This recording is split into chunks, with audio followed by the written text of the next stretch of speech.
Has your life circumstances shaped your own faith and understanding of God? Hey there, I'm Danielle Zapchenk, and thanks so much for joining me today on the Parable Podcast. Meet third culture kid consultant. Don't worry, we're going to learn more about that. Writer and speaker Michèle Phoenix.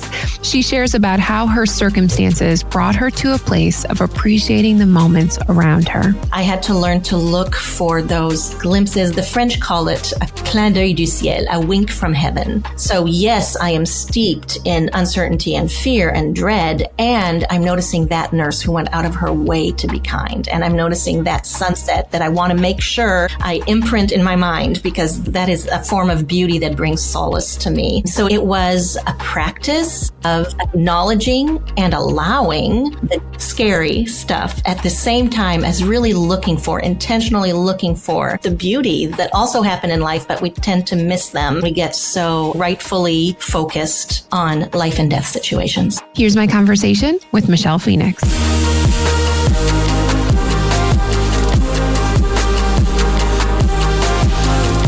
I am thrilled to introduce you to Michèle Phoenix. I met Michèle through Greg Buffkin. He has been on a couple episodes of the Parable Podcast, episodes 79, 142, and 143. Definitely a friend of the show. So if you're a friend of Greg's, Michèle, you are a friend of mine as well. I'm so glad to chat with you today. Thanks for being here. Thanks. I love being here. And I love that Greg is our little connective tissue. I know. I love Greg. Okay, Michèle, as I'm reading your bio, you were born in France. I did take a few years of French class. Okay, so there's the connection. Tell me about that. It seems like, and you were 20 years in Germany. I mean, you are a world traveler. Tell me a little bit about that. Yeah, you're right. I was born in France. My parents were missionaries there. My dad's Canadian, my mom's American. So I'm one of the rare holders of 3 passports in this world. And I was there until I graduated high school when I was 18. So France all the way through there. I went to school in Germany, but lived in France across the border, which sounds ridiculous, but that's the way it worked. Every day we'd go across the border. Came back to the States to Wheaton College, essentially because there were 2 college catalogs in the school library, and this one had the prettiest picture on the cover. That was the depth of research that went into that. And then went back to Germany to the school that I had attended as a teenager that I'd graduated from, and taught there for 20 years in all the fun stuff, music and drama and creative writing and the occasional middle school French class, which was not ideal, but all the rest was fabulous. And I was there for 20 years. And then after those 20 years, in 2008, I was diagnosed with the first of my 3 forms of cancer that I've survived in my lifetime. And because of that, I think I started to consider what my legacy was going to be. If I had 1 or 2 years left to live, how did I want those to impact the world? And that's the only thing that would possibly have torn me away from a place and people and an institution that I deeply loved. So 2010, I came back here to the States. I am now outside of Wheaton, Illinois, in a little town called Winfield, and working globally with missionaries' kids and third culture kids. We were just at a breakfast this morning for our daughter at the high school, and there was a teacher, as she's retiring, she's really thinking about that word legacy. Everything that I've done, does it even matter? And that really gives you a perspective when you're walking through a traumatic situation. Cancer not once, but you said 3 times? Yeah, 3 times. And so you just kind of question, what is my legacy? As living globally, is there something that you miss? Now, you're in the bustling suburbs of Chicago, but is there something about that global experience that really has opened your eyes to just what the world, you're a better global understanding? I did manage to find a small town in the suburbs, for which I'm very grateful. Yeah. It's 10,000 people in Winfield. So it feels more like what I'm used to over there. Yeah. I think that for me and for so many other kids who grew up as MKs and TCKs, having lived globally doesn't just broaden our perspective, it deepens our perspective. So we can see beneath the surface of world events and kind of predict the domino effect globally that's going to happen because of a decision that's made in one country or another. And I think that helps to build empathy in us and the ability to see places as people, not just global forces. On a very basic level, I miss croissants, like a pain in my bones every day. I need a croissant that actually bleeds butter through the paper bag. That's That's what I miss most. Oh, I love that. Okay, so you consult for third culture kids. What are the challenges for kids of missionaries, kids that are just traveling because of other opportunities? But what are the challenges that those kids face? First, there are so many benefits as well. Mm-hmm. What I just mentioned is one of them, but just being able to be adaptable and to kind of chameleon our way into different situations and to have this deep knowledge of various things that the average American peer might not ever have experienced. Mm-hmm. Acquisition of languages so easily. So much great stuff. Yeah. Also, on the flip side, some of the challenges are identity. Who am I? Am I a different person in each culture that I enter? And we do have that ability to kind of shape shift, which makes us lose what our core is sometimes. And honestly, the subculture of TCKs that I work with is MKs, so missionaries kids. TCKs is diplomats kids, military kids, anybody who spent a significant number of their formative years in a culture other than their own. That's the definition. MKs, the impact on faith of their third culture experience is really prominent in the work I do, because so much of what they experience, so much of what they enjoy and they endure is in the name of God. God called my parents. That is why I'm here. That's why I'm going through this. And the impact of that, if there's significant damage that they experience, can also be in their minds attributed to God himself. Amazing work. In addition to that, you are also a writer. You had mentioned you had done some creative writing classes when you were teaching in Germany. Tell me a little bit about how writing started for you. Was that just a way to be creative, or did it funnel into something else? I started writing as soon as I could hold a pen. Mm-hmm. And this kind of goes to your last question too. When I was 11, I joined an adult creative writing or poetry writing class at the Bible school where my parents taught. And I so vividly remember sitting in a room, everybody reading their poetry to each other, the candles, the cushions, all of that stuff. And then it came to 11-year-old Michèle, and I read a poem about a baby seal being bludgeoned to death. Oh my God. So you asked how culture can impact TCKs. The French, morbid, fatalistic, and they're so contrary to that too. They love beauty and delicacy, but that morbid, fatalistic thing had already embedded itself in me. Mm-hmm. And then I just wrote for fun until I think it was 2006 when I decided I was vacuuming, and the picture of a little girl came into my mind, and I thought, ooh, I think there's a story there. Put down the vacuum, which I'm always happy to do. Went to bed with my laptop and started to type, and that was the beginning of the first of, I think, 6 novels now. Mm-hmm. That's amazing. Okay, so you always have kind of like a story going, or it only happens while vacuuming? I don't know. Vacuuming and traveling. Yeah, I'm not one of those writers who can just hatch a story and then flesh it out, with the note cards on the wall, that whole cliche that works so well for so many writers. To me, I need to get the story and then download it. It's like watching a movie in my mind and taking dictation as it unfolds. I don't know a lot of times where the story is going until it's over. It's kind of fun, mysterious. That is mysterious. Since we had this global life, do you still seek out that adventure of wanting to go to multiple places, or have you come to a part of your life where you're like, I'm good being in the town of Winfield, and I'm I've seen what I need to see? I think I've found the ideal balance. Yeah. So many of us TCKs either have overdeveloped wings, which means we want to move all the time, or overdeveloped roots, which means we're done moving. And I now live in a very stable place. I have a home here, but the ideal is that I work globally. So my work takes me on 4 or 5 trips a year that get me out of this culture into other places. And as I was saying before with shape-shifting, the minute I get off the plane in another place, I become a slightly different person. Yeah. I saw on Facebook earlier this week, someone posted that it's not so much that we miss a place, it's that we miss who we were when we lived in that place. I love that. So being able to move, to travel, helps me to stay connected with all those things of who I am. Absolutely. I can think about my husband and I, we went on a recent trip to Mexico for our anniversary. And I do love who I am when I travel, because usually if you're going for pleasure, it is freeing because you don't have to vacuum, right? Yes. You don't have to figure out too much about what you're going to eat, or it's exciting to pick out your restaurants, things like that. So you are a freer version of yourself. And so I hope that's how everyone feels as they travel.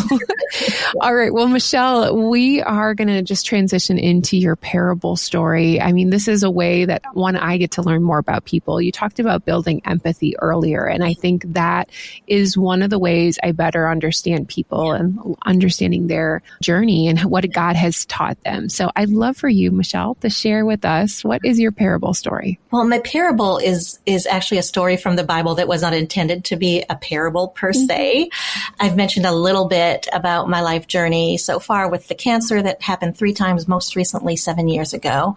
I also grew up in a dysfunctional family. I went to a French school system that was, by American standards, overtly abusive, where teachers would insult you, would pull your ears until it bled, would put dunce caps on your head, all of the above. That was my growing up years.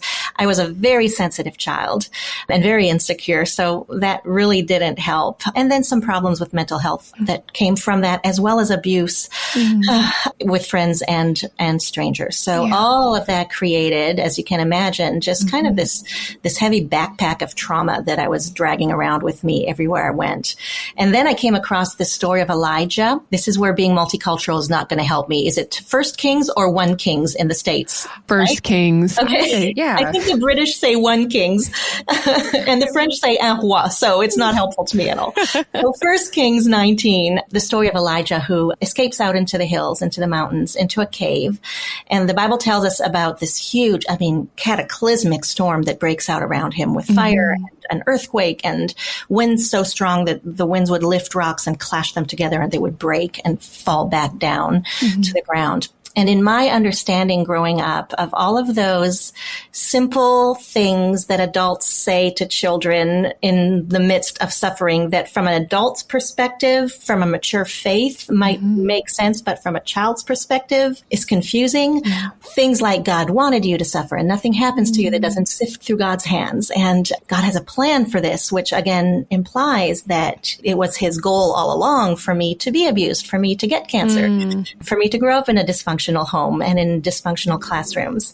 And what I love about this story of Elijah is that from my initial perspective, I would have said, well, God wanted him to be terrified and traumatized in that way because God had some kind of plan for it. And it's okay for him to be traumatized and terrified as long as there's something good that comes out of it.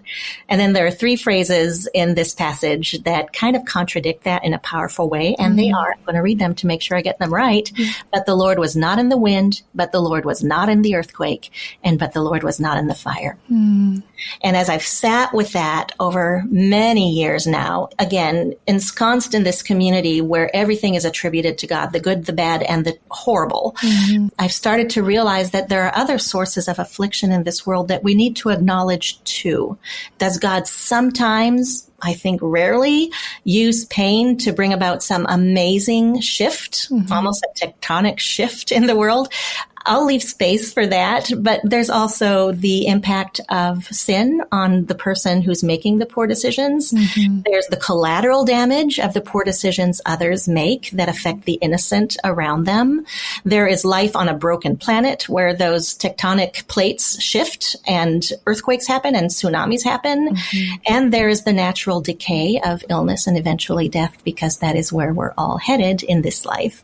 So being able to open my mind to the possibility that every iota of pain that I have endured and survived was not directly willed by God and then inflicted by God makes it a whole lot easier for me to go to him for comfort. The children I work with, so many times we say, yeah, God's okay with that horrible thing happening to you because he has a plan for it. God's okay with it. Now go to God for comfort. And the 6-year-old, the 8-year-old, the 11-year-old will be really torn between whether this person, this God, is trustworthy or not, when it apparently causes every bit of affliction that we endure in our lives. So I love that story of Elijah and the earthquake and wind and fire, because it opens the possibility that not everything that happens to me that is so grievous and so insurmountable feeling is directly inflicted by God. When it happens, is he there standing next to me, grieving with me, angry at what happens to me? I love the image of God incensed at the damage humans do to humans, as opposed to the image of God casually standing there going, yeah, it's okay. I'll figure out a way to make this okay. Gosh, Michèle, I think everyone wrestles with that notion as well, because when something happens, God has a plan for this. Yes. And usually people say that, like, let me pray for you. And like, he has a plan for you. That's a very church response. We'll work all things out for good. All of these are not necessarily wrong. Yes. But they're very myopic. Yeah, absolutely. Yeah. You know, you've walked through a lot of things in your life. Could you go through, like, kind of narrow in on one situation where you're like, I am really questioning, like, do you really have a plan for this? So many of these things. As a child growing up with kind of this chronic dysfunction in the home, that was a constant question for me, because my parents were working for God and we're doing good work and we're seeing results. We're seeing people introduced to Jesus and some of them accepting Jesus and following Jesus. And yet for them to be able to do that work, I was stuck in a family that was difficult at times. I love my mom and my dad. My dad has passed away now. We ended up really good friends, but it was really difficult. And for them to do that work, I had to go to those horrible French schools that did such damage. And then I had to go to boarding school for 1 year, thankfully only one. And I was, again, insecure, shy. It was not the right place for me. So there were so many years, and I didn't do a lot of diary writing, but the few that I have just always come back up to, why am I carrying the burden of this for them to be able to thrive in the work that they've been called to? Yeah. And then you get to the cancer, right? 48 years, no, I was 40 years old in 2008. And then I was, I guess, 8 years later, I was 48 years old when it happened again. And the why me is a really easy place to go and a logical place to go. It's part of the grieving process. I don't hold it against anybody to go through the why me phase of survival. Yeah. But then again, broadening that scope to not all things are inflicted by God takes a little bit of the sting out of the why me, because there is something about living on a broken planet where people are prone to illness that makes it less of an infliction of pain than, and of course, many are going to get sick and have to struggle this way. And then the why me plays out later, and some of your listeners might have experienced this too. When I do survive, one of my closest friends from South Carolina, Deb, had the same cancer I did 2 years after I got it, and she passed away 3 years ago. So then there's the why me of that as well, right? And it's something that I think is going to be kind of endemic to life.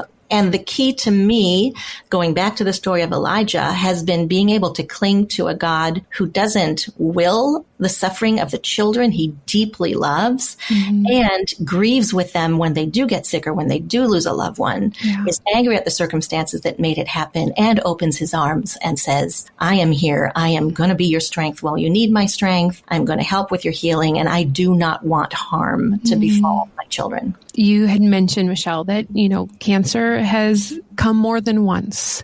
And I think that's always just like the fear in many patients' minds of like, okay, I've gone through it. We've survived that. And now it comes back again. You were lovely enough to send me some of your books. And there was this part in here. You were just saying, the too familiar terror quaked in my lungs and dread churned anew in my stomach. And so this is the second time that cancer has come back. And so you were swept up again into the swirl of appointments, pathology reports, predicted outcomes, treatment plans.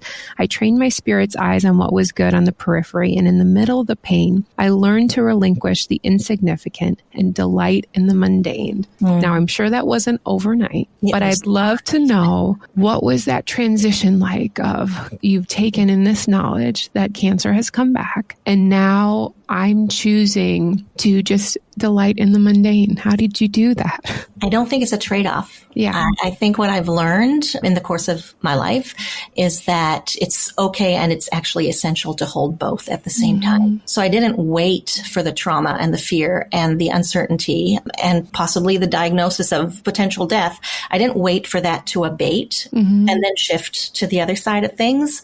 For me, I had to find a way on each trip to the hospital. It was a 3-hour trip each way because I was living in Canada with my mom and getting treatment in the States. I had to learn to look for those glimpses. The French call it a clin d'œil du ciel, a wink from heaven. So yes, I am steeped in uncertainty and fear and dread, and I'm noticing that nurse who went out of her way to be kind. And I'm noticing that sunset that I want to make sure I imprint in my mind, because that is a form of beauty that brings solace to me. It was a practice of acknowledging and allowing the deep, scary stuff at the same time as really intentionally looking for the beauty, the kindness, the unexpected surprises that also happen in life, but we tend to miss them when we get so, not sidetracked, so rightfully focused on life and death situations. I don't want to speak for my mom, but I know that she has mentioned when she went through cancer, she's a person that just likes to keep going, doing her thing, has her daily routine, a busy person. And so when radiation occurred and she had to stay home, she had to just go to the appointments, she actually found it as quite a blessing. As unnerving and odd as that sounds, like God used this time to really speak to her soul in a new and different way. Well, and there's an international piece to that part of my story, and then I went back to Germany for radiation. So I was still teaching, not full time, but teaching. I lived in Germany. Radiation was in Switzerland, and I had to go through France to get to the Switzerland part of radiation, which was only a half-hour trip. It was that corner of Europe. But I discovered that there were 5 really amazing bakeries in that part of France that I went through. And every day I would stop at a different bakery on the way back from radiation. I'm still working to get off the radiation weight because of that, probably. But again, it's those, dang it, I have to go to radiation, and I'm really tired, and my skin is almost bubbling up from the radiation side effects. But you know what? I know where the best croissant in Saint Louis, France is, and I'm going to go get that on my way home, and then I'll take a nap. Again, it's not replacing one thing with the other.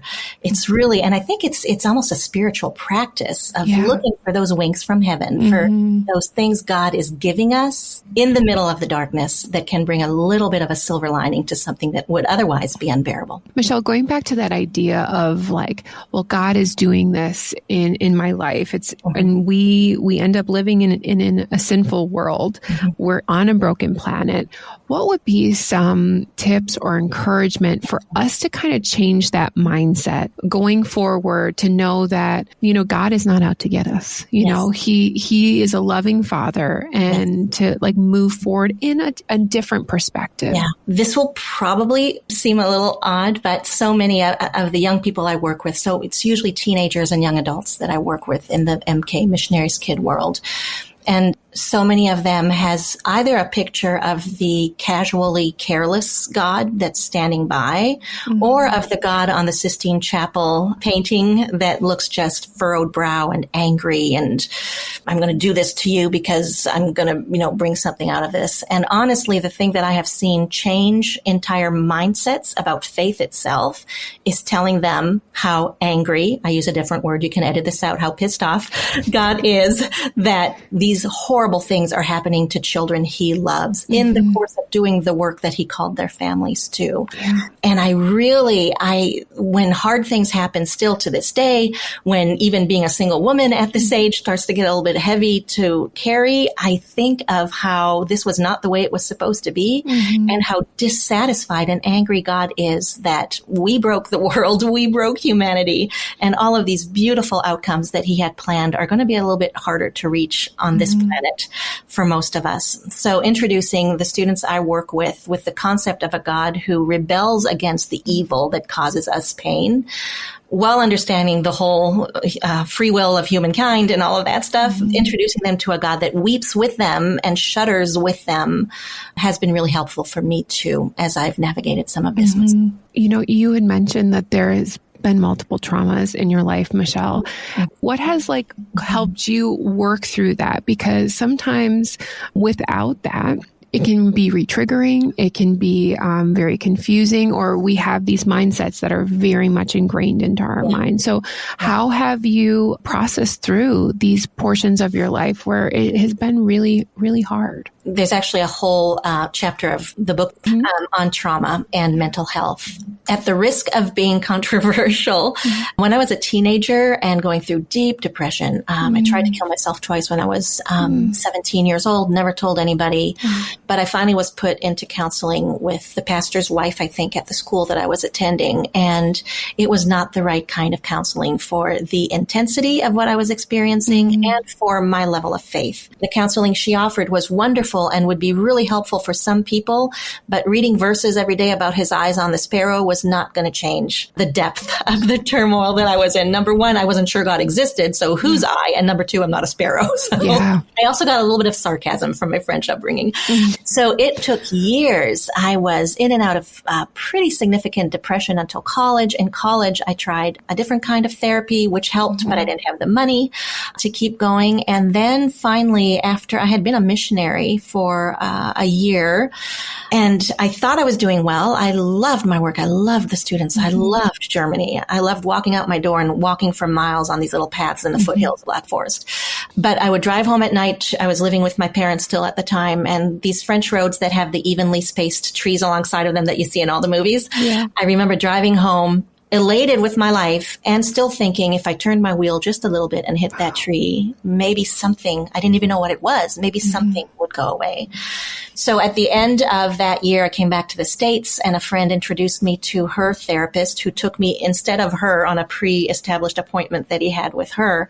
And in that therapy session, which was more clinical, I encountered Jesus. Wow. In a way that I never had in all of those other therapy sessions that were trying to resolve huge existential psychological wounds with verses that didn't really mean anything to me because God meant nothing to me. And it literally, that one appointment, I had two more afterwards, but that one appointment with that therapist who knew trauma and knew how to hear from me in a way that meant something to my pain. In other words, he wasn't part of my mission. He wasn't one of my parents' friends. He wasn't a colleague. I could just say whatever I needed to say in whatever way I needed to. That changed my life. It absolutely changed my life. I still had a lot of work to do, but I met Jesus in a therapy session that some people would say is not conducive. I agree with you. And I thank God for that therapist. I mean, because it's just like when people are diabetic or you need to take some kind of medication. And we need these people who are truly, like I feel, God's instruments, allowing them to do the gift, like we use the gifts that they have to help people open up and realize and understand, what they've been through and just process through. It's and so those helpful. Gifts themselves are God-given, right? Those therapists and counselors and whatever role it is, those gifts they have that help people feel are God-given. So why not benefit from them? Yeah, Michèle, as we are wrapping up, let me ask a little bit. Your book is about to release. Tell us a little bit about what it is. You kind of hinted at that a little bit, but also like, what is your hope for the reader? It delves into 15 pieces of the MK or TCK experience that are formational in them becoming who they are, in both developing the amazing strengths that we can get from being TCKs and in starting to address some of the until recently unspoken aspects of that life that can also be heavy to carry. So it's opening conversations about things like our cultural makeup and all of those strengths that I mentioned earlier in the podcast. And we also have chapters on mental health, on deconstruction, which is huge in the world of, generally in the world of young adult Christians and also in the world of MKs and TCKs. And we look at trauma, we look at adverse childhood experiences and positive childhood experiences and how those can balance each other out for the well-being of MKs and TCKs. And then it's an ode to the beauty and the complexity that I have experienced and that my tribe has experienced in growing up between worlds in the often high intensity world of ministry. And from this standpoint today, I was able to write the book with such gratitude, such deep gratitude for everything that I was afforded by my parents' decision to become missionaries, and with compassion to those who are still in those hard spots that I've experienced. It's a hindsight book that I hope will bring healing and maybe hope and maybe even renewed faith to other young people who have endured or are enduring what I have. That's very exciting. And just, gosh, how encouraging. I think that's the beautiful part of our parable stories is that when we've walked through something, sometimes you wonder, like, is this worth it? Like, is there anything that's going to come out of this? And now you are utilizing so many pieces of your own story, Michèle, to impact so many others. It goes back to that day in Germany when I thought if I have 1 or 2 years left to live, what do I want to do with them? And this book it's my legacy. It's everything I've learned and survived and researched and written in a lifetime as an MK. Fantastic. Michèle, if people wanted to get connected to you or learn more, grab your books, what is the best way they can do that? I know it'll be in the show notes, but it's michellephoenix.com, Michèle with one L. And that book will be available on Amazon, but all of my books are listed on my website, as well as the one you read from, The Flecks of Gold, that are reflections on suffering with, it's kind of a coffee table book with photography from around the world. So that's just from my website, The Flecks of Gold. Okay. All the others are also on Amazon and wherever books are sold, as they say. Well, Michèle, it was fantastic to meet you. I really enjoyed this conversation. If you want to connect with Michèle, like she said, everything will be available in today's show notes. Michèle Phoenix, thank you for being on the Parable Podcast. My pleasure. Thank you, and thank Greg.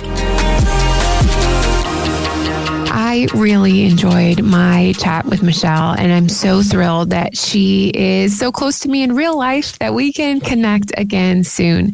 If Michèle's story really resonated with you, could you do me a favor and recommend her episode of the Parable Podcast? Not only is it going to help people find out more about the work Michèle is doing, but also this podcast as well. To connect with Michèle, simply visit daniellezapchenk.com for details. And here are 2 reflection questions from our time with Michèle. Number 1, what is your relationship with God like when you are walking through a hard season? And it's okay to be honest with yourself. Sometimes it's not super fun, but at least kind of take a hard look at what you are feeling when you're walking through those seasons. Number 2, let's go on a little treasure hunt as we do something very mundane today. Maybe you are on a walk, you're folding laundry, or you're connecting with a friend. What beauty do you see there that you could have missed? This episode was edited by my tremendous husband, Eric Zapchenk, and we hope you were encouraged to think about your own parable story today. Remember, your parable showcases how God is still present in our broken world. We'll see you back again next week on the Parable Podcast.